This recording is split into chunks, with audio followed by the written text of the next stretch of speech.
Quran. Kan gitu kan? Jadi malam Lailatul Qadar kita kemarin belajar tentang amalan di malam Lailatul Qadar. Apa diantaranya? Beriktikaf. Begitu kan? Iktikaf. Iktikaf itu adalah duduk tenang diam di masjid. Apa aktivitas iktikaf? Yang pertama baca Quran bisa. Yang kedua zikir bisa. Yang ketiga boleh mengingat kekurangan diri bisa. Yang keempat boleh sholat sunnah bisa. Yang kelima boleh baca Al-Quran juga bisa. Nah nanti pada malam Lailatul Qadar itu emangnya sholat sunnah apa sih? Sholat sunnah kan ada yang bisa dilakukan kapanpun. Ibu bisa lakukan sholat taubat, bisa lakukan sholat hajat, bisa lakukan sholat wudhu. Kalau di masjid bisa lakukan tahiyatul masjid. Ya, bisa juga lakukan sholat istikharah. Pokoknya menghidupkan malam. Dan gak harus sampai pagi, Bu. Bisa cuman 1 jam setelah taraweh, bisa 2 jam, atau ibu pulang dulu. Nanti menjelang azan subuh, ibu datang ke masjid, bawa teh, bawa kurma, ibu langsung masjid sambil beriktikaf. Itu bisa. Ingat, iktikaf itu adalah malam yang benar-benar sangat mustajab doa. Ya, nanti kita perbanyak, nanti kita ulang-ulang lagi ketika kita pengajian di pertengahan Ramadan. Maka idealnya kalau kita berilmu, makin ke ujung Ramadannya, kita makin semangat. Karena di ujung ada malam Lailatul Qadar. Malam yang kita ibadah di malam itu bagaikan ibadah 83 tahun lamanya. Ya, itu Masya Allah ya. Datangnya limited edition, 10 hari pula cuma. Nah, sekarang saya ingin menyampaikan hal-hal terkait Ramadan yang menurut ibu saya belum sampaikan, saya coba ulang lagi sampaikan dalam majelis ini ya. Saya ambil yang penting-penting saja. Ibu-ibu yang saya sayangi karena Allah, kita kan bersahur ya ibu-ibu ya. Kadang-kadang kita ada bunyi sirine kan kalau sahur. Nah, sirine itu Bu, bukan batas ibu sahur. Batas ibu bersahur adalah azan subuh, Bu. Jadi kalau masih ada sirine, ibu boleh mendidik anak ibu untuk berhenti lagi minum dan makan. Tapi kalau ibu telat bangun, ibu tetap dianjurkan minum sahur walaupun segelas air putih saja. Sahur memang bukan rukun, memang tidak wajib bersahur. Cuman kalau kita nggak sahur, kita kehilangan banyak hal. Pertama, kita akan kehilangan berkah dalam sahur. Yang kedua, kita akan kehilangan orang-orang dahulu juga berpuasa. Hanya saja orang-orang dahulu mereka berpuasa tidak bersahur. Nah, untuk membedakan kita dari agama lain, kita bersahur. Ya, kemudian selanjutnya supaya doa kita juga mustajab. Jadi sahurlah walaupun segelas air putih. Clear sampai sini? Selanjutnya, Ibu, banyak di antara kita yang tidur habis subuh dan habis asar. Terutama Ramadan, habis subuh lalu setari. Tidur habis subuh makruh Bu Verina. Iya, biar usahanya nyindir. Itulah kan. Nah, jadi tidur habis subuh itu makruh. Kalau ibu mau tidur di bulan Ramadan, lewatkan dulu waktu syuruk. Nah, ibu tidur. Makruh itu Allah tidak suka dan akan diangkat keberkahan rezeki kita kalau kita tidur habis subuh dan habis asar, baik di dalam Ramadan maupun di luar Ramadan. Clear? Yang ketiga, ada hal-hal yang itu tidak ada sebenarnya tapi diada-adakan di masyarakat kita. Pernahkah ibu dengar dalil yang bunyinya naumus shaim al-ibadah? Pernah dengar? Tidurnya orang puasa adalah ibadah. Sehingga Bu Rita lalu taruhnya siang malam. Nah ya, tidur terus. Kenapa ibu tidur terus? Ibadah. Jadi tidur di bulan Ramadan bukan ibadah. Itu hadisnya lemah ibu-ibu. Tidurnya orang puasa adalah ibadah, itu dalilnya lemah. Jadi jangan sampai dijadikan dalil untuk kita atau anak muda. Siang dia tidur karena lapar, malam dia tidur karena kekenyangan. Nah, itu berbeda dengan sikap Rasulullah Sallallahu Alaihi Wasallam. Rasulullah Sallallahu Alaihi Wasallam di bulan Ramadan justru dia tidak tidur. Di bulan Ramadan Rasulullah itu paginya berperang, malamnya dia iktikaf. Pagi dia berperang, malamnya dia iktikaf. Bahkan banyak perang-perang itu terjadi di bulan Ramadan. Bayangkan lagi perang pun Bu, mereka berpuasa dan sholat Bu. Gimana ceritanya lagi perang sholat coba? Nah, mereka membuat 2 shaf, depan dan belakang. Jadi shaf depan sholat, shaf belakang jaga-jaga. Gantian, shaf depan jaga-jaga, shaf belakang sholat. Rasulullah dan para sahabat lagi perang sholat. Kita keramayana. Saya nggak bilang loh, ibu sendiri yang jawab. Nah itu lagi perang sholat, luar biasa ya. Jadi kalau ada yang mengatakan tidurnya orang puasa adalah ibadah, itu tak betul. Jadi tetap ibu pagi siang bekerja, malam iktikaf dan zikir, perbanyak baca Al-Quran. Clear? Yang keempat, ibu-ibu yang pertama tadi, yang pertama sahur, yang kedua jangan tidur, yang ketiga jangan tidur habis subuh kan, yang ketiga jangan banyak tidur di bulan Ramadan, justru kurangi tidur di bulan Ramadan. Ini ciri-ciri di bulan Ramadan semuanya tidak tidur. Nah, amin ya. Okay. Nah, tidak tidur. Nah, selanjutnya, ibu-ibu yang saya sayangi karena Allah, nanti di bulan Ramadan, ibu kan sering dengar ceramah Pak Ustadz tuh, dari Isya menjelang taraweh tuh. Cuman kadang-kadang saat mendengarkan ceramah Pak Ustadz itu, karena habis makan lontong, lote, es teler, kan tekantuk kan? Nah, angguk kue kalau ngantuk ya kan? Nah, kalau ibu tekantuk Bu, tapi ngantuk ibu cuma gini-gini aja. Tuh. Maka itu tidak batal wudunya.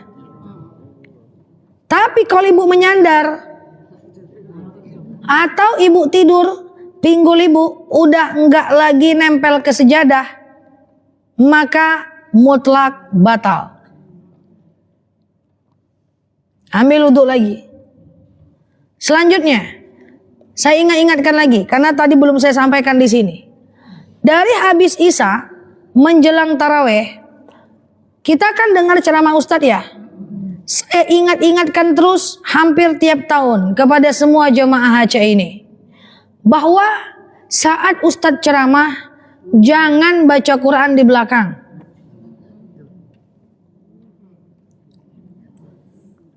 Saya tidak pernah melihat jemaah saya baca Quran saat saya ceramah. Entah mungkin saya nggak jeli, nggak ngerti juga saya. Cuman saya banyak dapat laporan, termasuk orang tua saya bertanya sama saya, "Nak, sebenarnya kalau Ustadz ceramah tuh boleh baca Quran nggak sih, Nak?" "Ngapa emangnya, Mak?" "Banyak Mak lihat Ustadz ceramah dia baca Quran di belakang." Saya ingatkan lagi, jangan. Kenapa jangan? Ada banyak alasan. Yang pertama, baca Quran hukumnya apa? Sunnah. Mendengarkan ceramah Ustadz? Wajib. Sunnah dengan wajib mana duluan? Wajib. Tutup Qurannya, dengarkan Ustadznya dulu. Nanti aja baca Qurannya kalau memang pengen hatam. Apalagi cerita. Apalagi Ustadz ceramah bercerita. Cerita. Apalagi Ustadznya pula diceritakan. Ndak mengerti wak ceramahnya doh. Berdosa. Cari Ustadz tuh di padang mahsyar, minta maaf lahir batin. Kalau cantik itu fakta. Bukan. Maksudnya kalau gosip itu kan yang dia tidak suka disebutkan. Tapi kalau dia suka kan bukan gosip. Ustazah Nela ini makin lama makin kece aja. makin glowing aja. Itu kan bukan sesuatu yang buruk, tapi itu fakta dan apa adanya kan gitu ya. Jadi itu gak gosip. Gitu kan misalnya.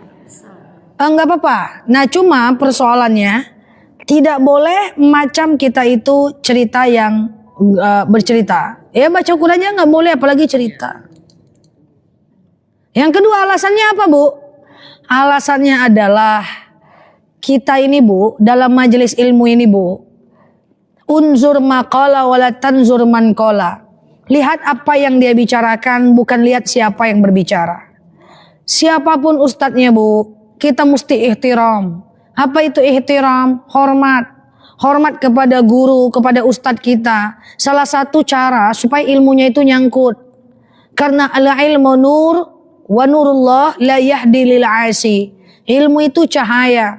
Maka ketika kita mendengarkan ustadz, ihtiram sebagai hormat kepada gurunya, insya Allah ilmu itu dapat masuk.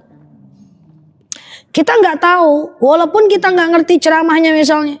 Karena saya pernah nanyakan, kenapa baca Quran nggak ngerti kita ceramahnya? Ngerti atau tidaknya, anggu-anggu aja lah Bu, anggu-anggu aja Bu. Karena kita nggak tahu dari lisan ustadz yang mana kita dapatkan hidayah. Kita nggak ngerti dari kalimat yang mana kita jadi berubah. Kita nggak ngerti dari lisan yang mana kita bisa berubah. Entah dia ceramah, ibu-ibu, kematian itu adalah pasti hukumnya. Dia dekat dari urat leher kita. Atakajui, oyo mati suama. Ujung-ujungnya kita bertaubat. Kan kita nggak tahu. Ya, ihtiram. Kemudian yang ketiga, memang adab dalam majelis ilmu adalah kita sangat dianjurkan untuk mendengarkannya baik-baik. Karena majelis ilmu ini ada malaikat di sini. Satu malaikat ada 7.000 sayap. 7.000 sayap itu akan mendoakan orang yang beribadah dan yang mendengarkan ceramah. 7.000 malaikat. 7.000 sayap satu malaikat akan mendoakan kita semua. Maka ibu-ibu yang hadir-hadir dalam majelis taklim ini, masya Allah nih. Setiap saat didoakan oleh malaikat. Allahumma arhamhum ya Allah, cintailah dia ya Allah. Allahumma gfirlahum ya Allah, ampuni dosanya ya Allah. Allahumma tub alaihim ya Allah, terimalah taubatnya ya Allah. Setiap ibu datang pengajian, walaupun gak paham anggo-anggo aja, maka insya Allah ibu dapat doa dari malaikat. Tuh, doa dari malaikat. Nah makanya jangan bikin malaikat bingung. Kalau di masjid ya ibu dengarkan ustadz, jangan sambil ngegibah, bingung malaikat nanti ini catat amal baik atau amal buruk ya. Kalau saya jadi malaikatnya bingung juga sih tuh Bu. Pas mau didoakan dia gibah nih. Takutnya debat pula nih roket hati nih. Itu punya aku, enggak itu punya aku. Pening malaikat. Jadi tolonglah saling toleransi kepada malaikat ya. Jadi jangan bergibah saat ceramah. Nanti nggak jelas kita ini melakukan amal baik atau amal buruk ya. Jadi kita ini dalam majelis ilmu insya Allah adalah tempat di mana nanti taraweh walaupun cuma 15 menit antara isya dengan taraweh, dengarkan ustadznya, anggu-anggu aja lah. Apalah payah mengganggu ya kan. Nah jadi saya itu kadang-kadang berpikir ya, enaknya dia jadi jamaah ya, duduk datang anggu-anggu ya. Ustadznya Bu, dia harus baca buku. Setelah beliau baca buku, beliau harus artikan terjemahan ke dalam bahasa Indonesia. Setelah dia terjemahkan, dia kaitkan dengan kitab-kitab lainnya. Setelah dia kaitkan, dia masukkan ke otaknya. Setelah masuk ke otaknya, dia lihat problem masyarakat.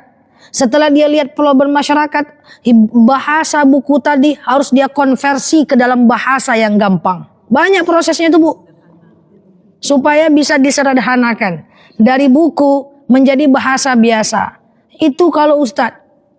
Jemaah datang duduk anggu-anggu ya kan. Nah, jadi alhamdulillah pergi menganggu aja mesti kita senang, happy ya. Nah, tapi memang jangan nodai dengan kita macam berghibah atau cerita dan ngobrol. Sama dengan azan. Ibu-ibu, saat azan berkumandang, ibu tutup Qur'annya. Jawab azannya. Lagi azan, Quran tutup. Apalagi bercerita saat azan. Ya kan? Mau kita dalam majelis taklim, mau kita di rumah, kalau azan silent. Diam, setelah itu baru kita boleh lanjutkan aktivitas atau kita lanjut sholat. Clear? Selanjutnya, Dari Isya menjelang taraweh itu kan kadang-kadang ibu encok pegelinu sakit lutut kan. Ya kan. Kadang-kadang kan ibu suka selonjoran kan. Jadi begini Bu, selonjoran ya. Jadi begini Bu. Ada dalil alladzina yadhkurunallaha qiyaman wa qu'udan wa 'ala junubihim wa yatafakkaruna fi khalqis samawati wal ard. Ingatlah Allah saat tegak, duduk dan berbaring. Jadi kalau ibu pengen dengarkan ceramah Ustadz di masjid, lalu ibu selonjoran, boleh nggak? Boleh nggak? Boleh. Tapi jangan selonjorannya menghadap kiblat. Nah, jangan celik-celik kawan. Nah, kalau selonjoran duduk di samping kayak gini, selonjoran ke kiri. Di situ selonjoran ke sini. Kepalanya ke sini. Jangan kepala ya kayak ibu itu duduknya. Selonjoran boleh. Makruh menghadap kiblat. Oke? Kayak gitu. Selanjutnya, ibu-ibu yang saya sayangi karena Allah. Mana lebih baik? Wanita itu tarawihnya di rumah atau di masjid?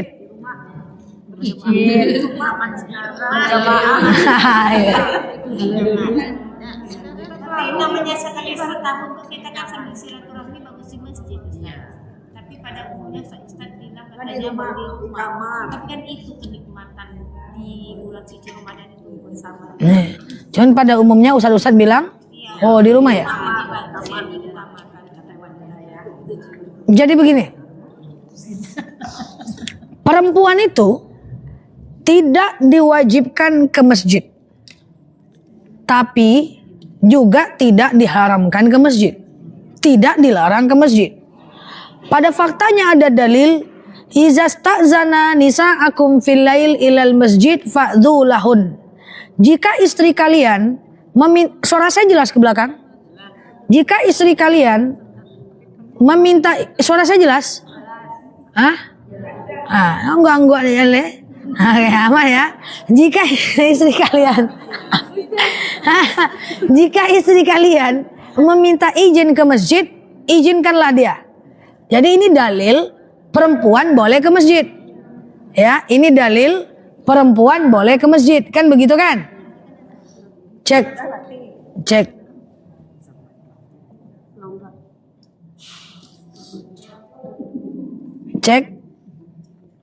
Udah? Lanjut. Jadi ada dalil iza sta'zana nisa'akum fil lail ilal masjid fa'dhu lahun. Jika istri kalian meminta izin ke masjid, izinkanlah dia. Ini dalil perempuan lebih baik sholat di masjid. Belum ada jawabannya. Belum ya. Jika istri kalian meminta izin ke masjid, maka izinkanlah dia. Nah, pertanyaannya adalah mana lebih baik di rumah atau di masjid? Maka jawabannya yang penting berjamaah. Berjamaah, yang penting berjamaah. 27 derajat. Maksudnya gimana sih? Di rumah berjamaah baik, di masjid berjamaah baik, di rumah berjamaah baik, di masjid orang udah bubar kita baru datang, tak baik. Iya kan? Nah, jadi usahakan berjamaah. Nah, berjamaah itu kayak gimana yang pas? Udah pernah saya sampaikan, saya coba ulang lagi supaya lebih pas kita mau taraweh dan sholat isya berjamaah. Imam baca iftitah, kita baca, ingat-ingat lagi coba. Imam baca iftitah, kita baca iftitah. Ini cara sholat berjamaah nih. Imam baca Al-Fatihah, kita diam. Imam baca ayat pendek, kita baca Al-Fatihah. Imam selesai ayat pendek, kita belum selesai Al-Fatihah, kita ruku ikut imam. Imam belum selesai ayat pendek, kita udah selesai Al-Fatihah, kita dengar diam. Dan sholat itu buka mata, buka bibir. Jangan tutup mata, tutup bibir. Tekalok, makruh. Jadi sholat itu buka mata, buka bibir. Kalau mengantuk tahan. Kalau dibuang makruh, nguap. Kalau kentut buang. Kalau ditahan makruh. Ya, batal keluar. Jadi menahan kentut makruh. Menguap lebih baik ditahan. Kentut lebih baik dilepas. Sholat, buka mata, buka bibir. Sampai telinga kita mendengarkan bacaan kita. Jangan 1 meter lah orang sampai dengar. Ya, hanya telinga kita saja mendengarkan bacaan kita. Kalau ibu udah kentut, terus ibu bilang, aku udah kentut ya Allah, tapi untuk kemaslahatan jemaah, biar soft nggak putus, aku akan tetap teguh tegar berdiri dalam soft ini. Jangan. Kalau udah kentut keluar, nggak boleh lagi sholat. Nanti jemaahnya akan bergeser. Loh, apa tujuan kita keluar? Pertama, kita udah kentut, masa kita sholat? Yang kedua, kita ambil wudhu lagi, lalu kita balik ke tempat kita atau balik ke tempat yang kosong supaya mengejar masbuk. Mulai dari nol lagi kayak pom bensin. Kita mulai dari nol ya Bu. Gitu. Ingat ya, batas kentut salam ke kanan, salam ke kiri kentut nggak apa-apa Bu. Assalamualaikum warahmatullahi wabarakatuh. Tut. Tidak perlu ulang lagi Bu. Tapi kalau assalamualaikum warahmatullahi wabarakatuh. Tapi kalau assalamualaikum warahmatullahi tut, batal dia Bu, ulang lagi. Clear? Contoh, coba saya tanya, ibu sholat tarawih di tempat ibu 22 atau 44? Misalnya, tarawih trip yang pertama, baru baca Al-Fatihah ibu kentut, kan ibu batalkan tuh. Terus setelah itu, ibu balik ke masjid, ibu masbuk atau tidak? Dikejar lagi nggak imamnya atau tidak? Biasanya. Jadi tidak usah dikejar. Biarkan aja lewat yang 2 rakaat. Nanti rakaat kelompok, dia kan ada 4 kelompok tuh, 2. Kelompok 2, kelompok 3, kelompok 4, ikuti sholat kita yang pertama sendiri aja. Ya. Pernah nggak ngelihat orang masbuk taraweh dia naik? Jarang kan? Tinggalin aja. Nanti di kelompok yang keempat kita sendiri. Dan witir kita boleh sendiri. Witir itu, taraweh itu berapa rakaat minimal? Taraweh maksimal? Minimal taraweh berapa rakaat? 8. Jadi kalau mau taraweh di rumah harus 8. Kalau maksimal 20.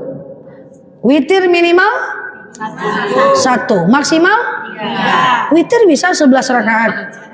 1, 3, 11. Tapi tidak yakin saya ibu bisa 11. 3 rakaat cukup. Betul. Agak lain ya. Gak ada yakin saya. Kecuali ibu 8 rakaat witir atau 8 rakaat tarawih atau tahajud, 3 rakaat witir is okay. Nah, gitu. Ada yang mau tanyakan sampai sini? Ustazah, Iya. Kalau kita bilang yang terlambat, kita batal wudhu tadi masuk tarawih, kita kan imamnya witir, kita boleh ikut witir dulu, nanti kita tambah lagi kedua lagi bisa? Enggak, selesaikan tarawih dulu, lalu witirnya sendiri.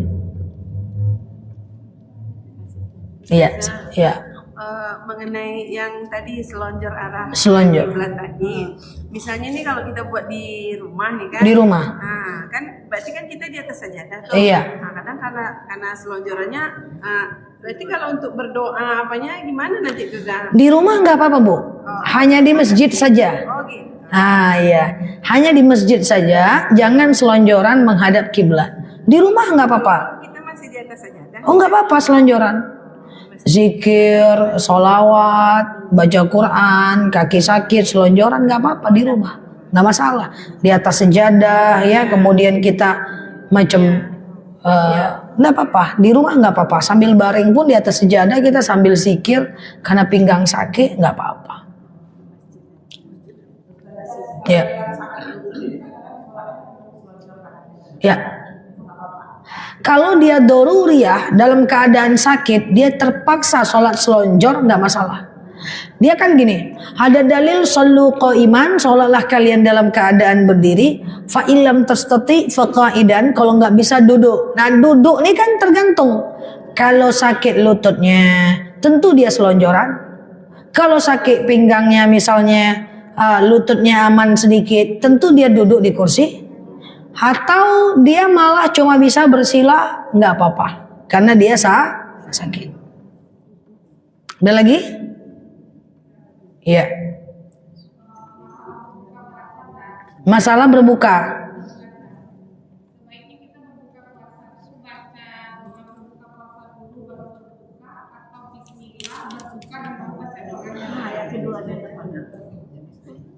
Baik. Kedua-duanya nggak ada masalah. Ini ada pertanyaan nih. Ustazah, saya berdoa dulu, bismillah, berbuka lalu baca doa. Atau baca doa dulu, bismillah baca doa lalu berbuka. Kita boleh nggak bersyukur sebelum diberikan nikmat? Saya tanya dulu. Boleh nggak bersyukur sebelum diberikan nikmat? Ini kita nanya banyak, karena kan belakangan ada yang bilang baca doa buka puasa itu makan dulu baru doa. Kita coba jawab, kita coba ya.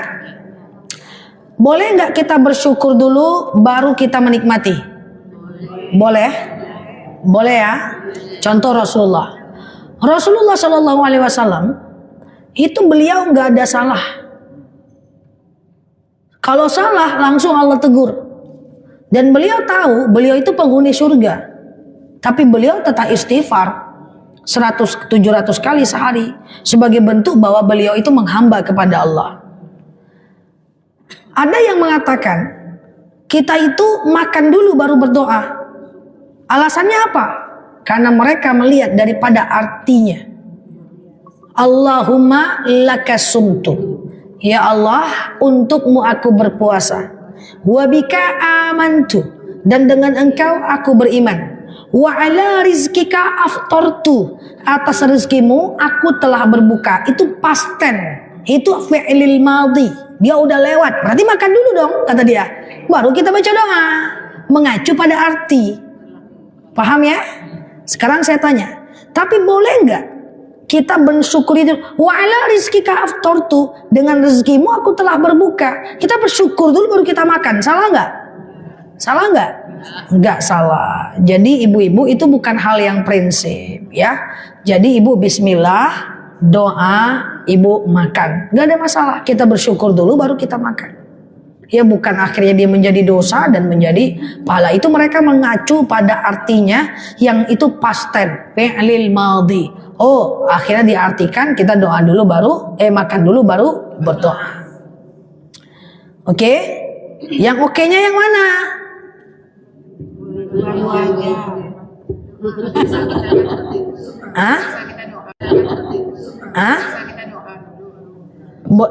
oke-nya yang mana?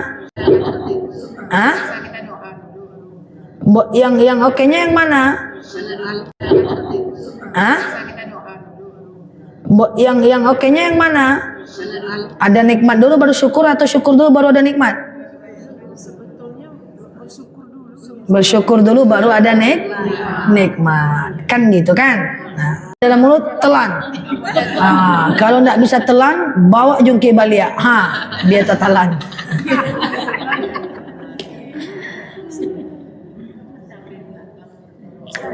Ya. Menahan lapar dari terbit fajar hingga terbenam matahari. Waktu azan kan terbit fajar, saya pernah di Madinah nengok, terbit fajar ini waktu setelah qomat saya tengok nampak bulan itu terbit fajar. Berarti saya dari kepintaran biasanya berarti kalau puasa berarti kan dari terbit fajar, berarti sebelum terbit fajar fajar tuh masih bisa kita kan, kalau kita kan maghrib tuh udah maghrib azan tuh udah dilarang. Itu kan belum terbit fajar lagi Ustazah, masih bisa lah kita makan itu menurut saya. Iya, itu memang karena terlalu pintar. Jadi, oke. Jadi ada dalil. Jadi ada dalil. Dalil itu nggak bisa kita baca. Dia harus ditafsirkan. Maka terbit fajar yang dimaksud oleh ulama madhab semuanya adalah azan subuh. Sama dengan gini, ya. Ini kita versi pintarnya lagi nih. Ada dalil sama dengan ini, Bu. Ada dalil yang menyatakan larangan berpuasa setelah nisfu Sya'ban. Setelah nisfu Sya'ban dilarang berpuasa. Dalilnya sahih. Tapi nggak bisa kita tengok, kita makan, telan, mentah-mentah, nggak bisa. Dalam memahami sebuah hadis, ada asbabul wurud hadis, sebab turunnya hadis, ada pendapat ulama madhab atas hadis itu. Contoh, kalau dibaca dilarang berpuasa ketika setelah nisfu Sya'ban, repot. Orang jadi nggak mau puasa qadha setelah nisfu Sya'ban, orang nggak jadi puasa sunnah setelah nisfu Sya'ban. Padahal yang dilarang berpuasa setelah puasa sunnah nisfu Sya'ban hanya orang yang tidak terbiasa puasa sunnah. Kalau dia udah terbiasa puasa sunnah sebelumnya, dia masih boleh puasa setelah nisfu Sya'ban. Dan puasa qadha tetap wajib setelah nisfu Sya'ban. Itu contoh. Makanya boleh nggak Ustazah saya baca buku aja di rumah, baca hadis aja, itu berbahaya sedikit. Memang harus datang dalam majelis taklim seperti ini dengan ustaz-ustaz, ya kan? Sama dengan kayak gini. Ketika meninggal Bani Adam, terputus amal Bani Adam kecuali 3 hal. Doa anak yang soleh, ilmu yang bermanfaat, sedekah jariah. Ditengok hadis itu, oh rupanya kalau kita meninggal yang nyampe itu cuma 3 ya. Doa anak yang soleh, ilmu yang bermanfaat, sedekah jariah. Ngapain lagi kita takziah? Nggak akan sampai doh.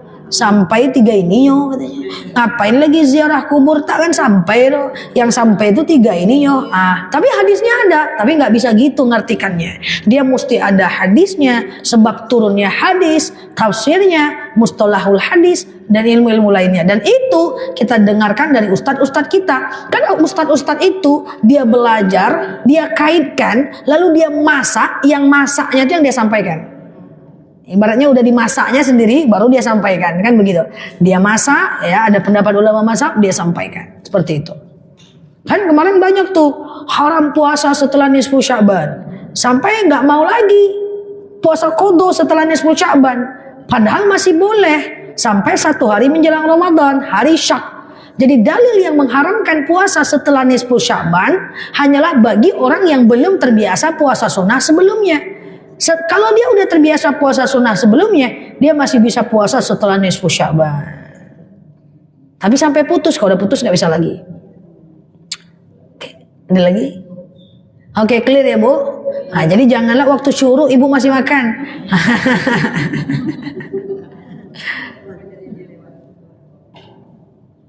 Ada lagi?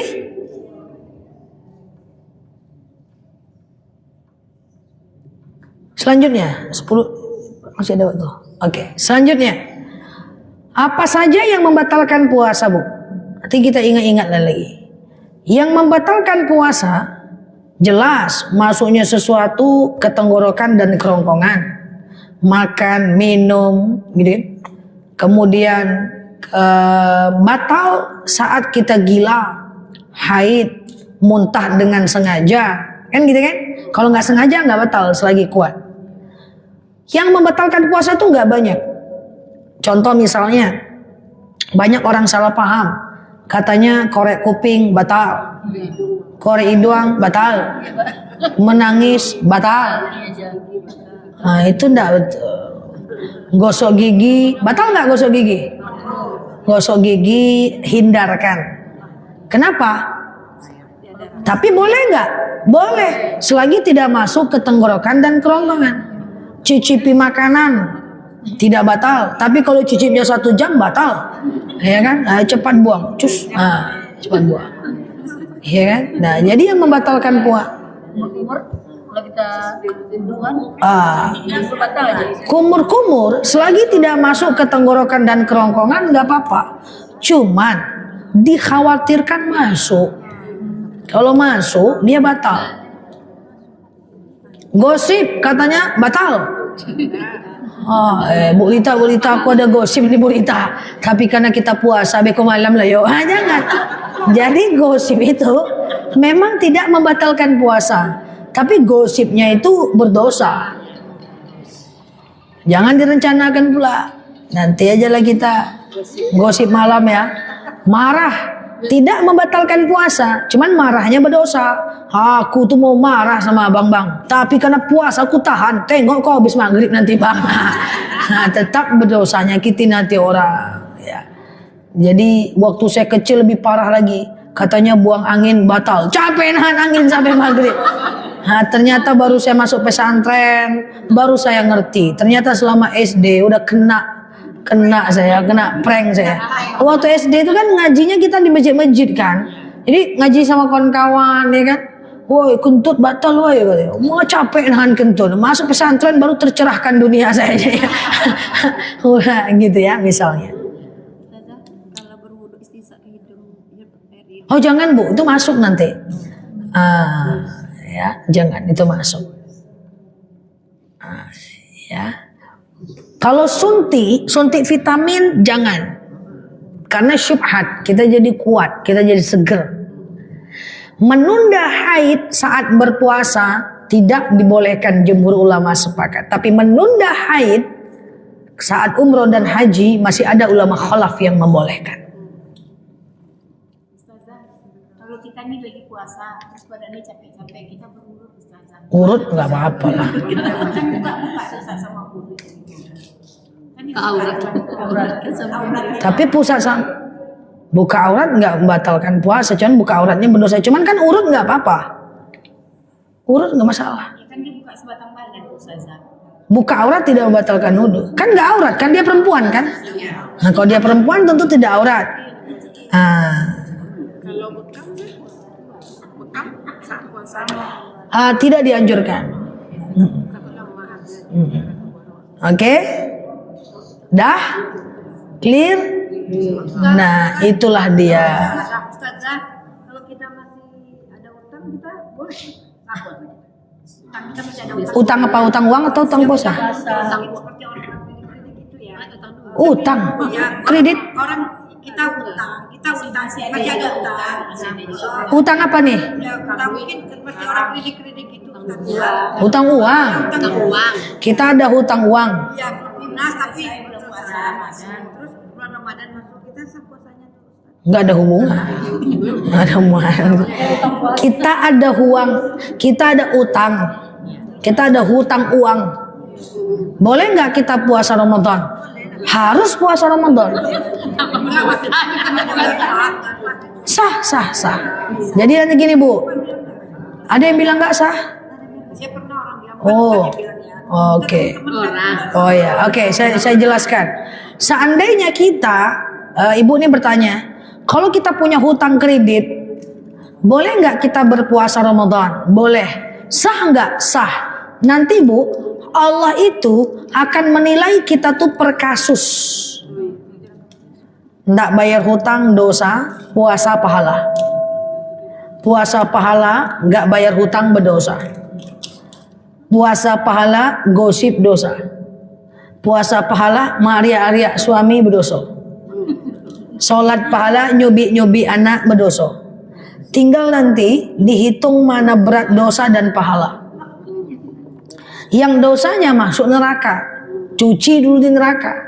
Cuci di neraka nggak pakai rinso, pakai api. 1 hari di neraka 1000 tahun di dunia.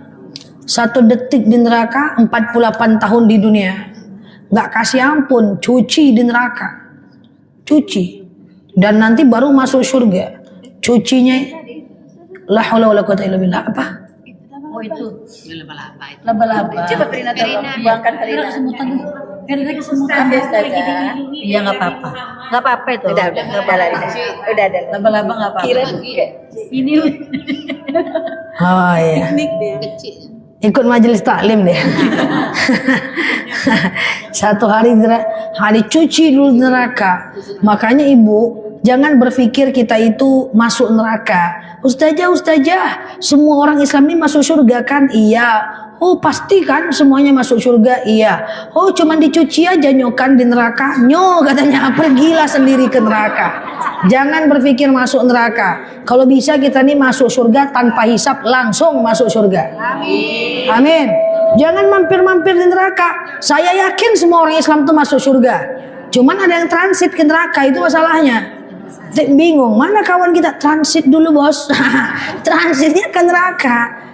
Jangan ya, jadi makanya banyak-banyakkan hadir majelis taklim, zikir, baca Quran. Waktunya jangan dibuang-buang. Waktunya itu jangan dimubazirkan. Dibawa zikir, belajar, baca Quran, belajar agama. Jangan buang-buang waktunya. Semoga matinya dalam keadaan zikir, dalam keadaan majelis taklim, dalam keadaan sholawat, dalam keadaan itikaf, dalam keadaan sholat. Nah, sehingga kalau orang mati dalam keadaan macam tadi, insya Allah matinya mati syahid, tidak masuk neraka. Dimulai jaga wudhu 24 jam. Jaga wudhu, habis wudhu batal ambil lagi. Orang yang mati dalam keadaan berwudhu matinya mati syahid. Tapi dia sholat, nggak bisa wudhu aja nggak sholat subuh. Wudhu terus, ya kan? Dalam keadaan wudhu pakai make up yang tidak waterproof lah, ya kan? Biar gampang wudhunya. Buku tek boleh, tapi jangan sering-sering kali. Setiap mau ambil wudhu, bukalah kutek itu dulu, repot lah. Apa bu? Ya.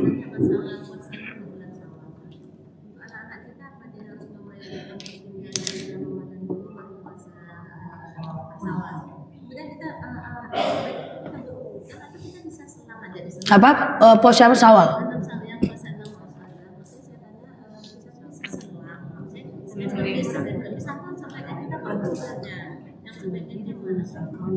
Ustazah, setelah puasa Ramadan nanti itu qada duluan atau Syawal duluan?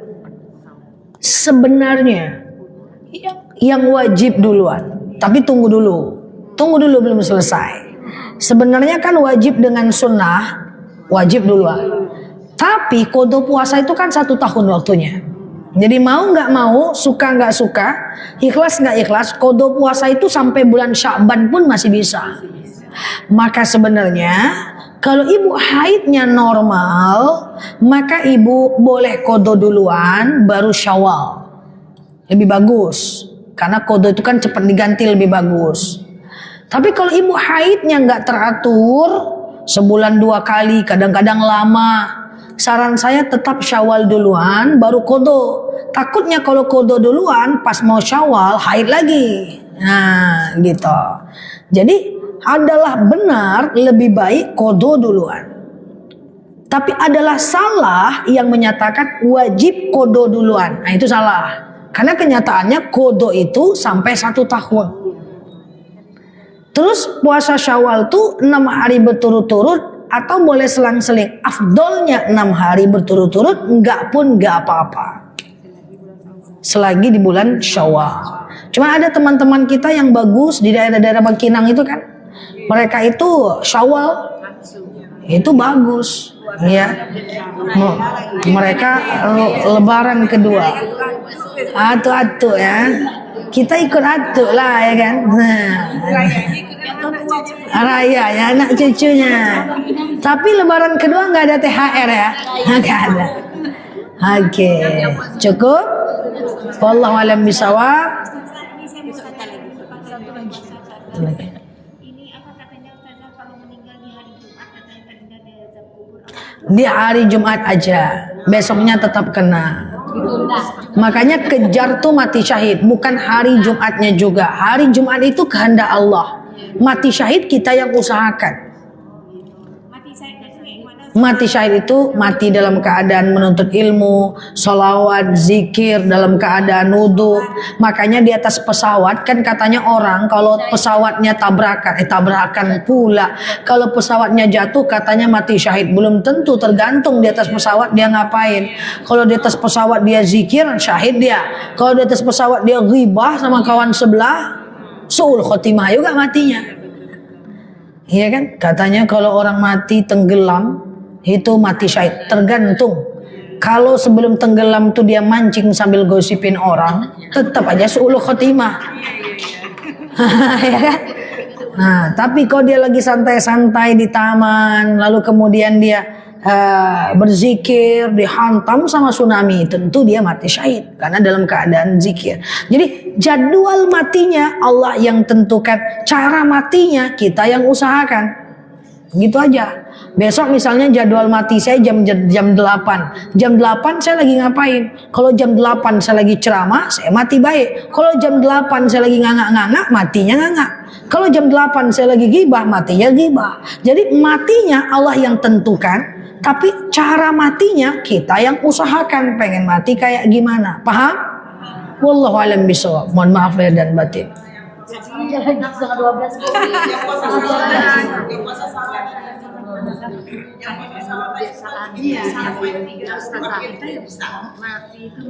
Bismillah. Wallahu a'lam. Ala hazihi niyah al-Fatihah.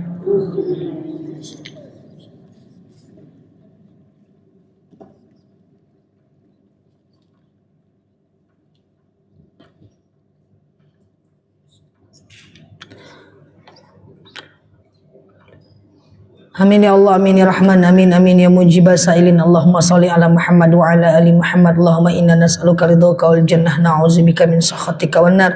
Allahumma inna nas'aluka salamatan fi dinina, afiatan fi jasadina, ziyadatan fi ilmina, barakatan fi rizqina, taubatan qabla al-maut, rahmatan indal maut, maghfiratan ba'dal maut.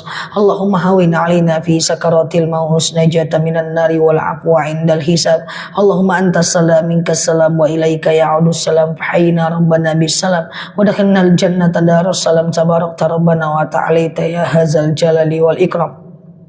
Allahumma inna na'udzubika minal hammi wal hazan, na'udzubika minal ajzi wal kasal, na'udzubika minal jubni wal bukhl, na'udzubika min ghalabatid dani wa qahril rijal. Allahumma yassir alaina umurana wa la tu'assir alaina umurana ya rabbal alamin.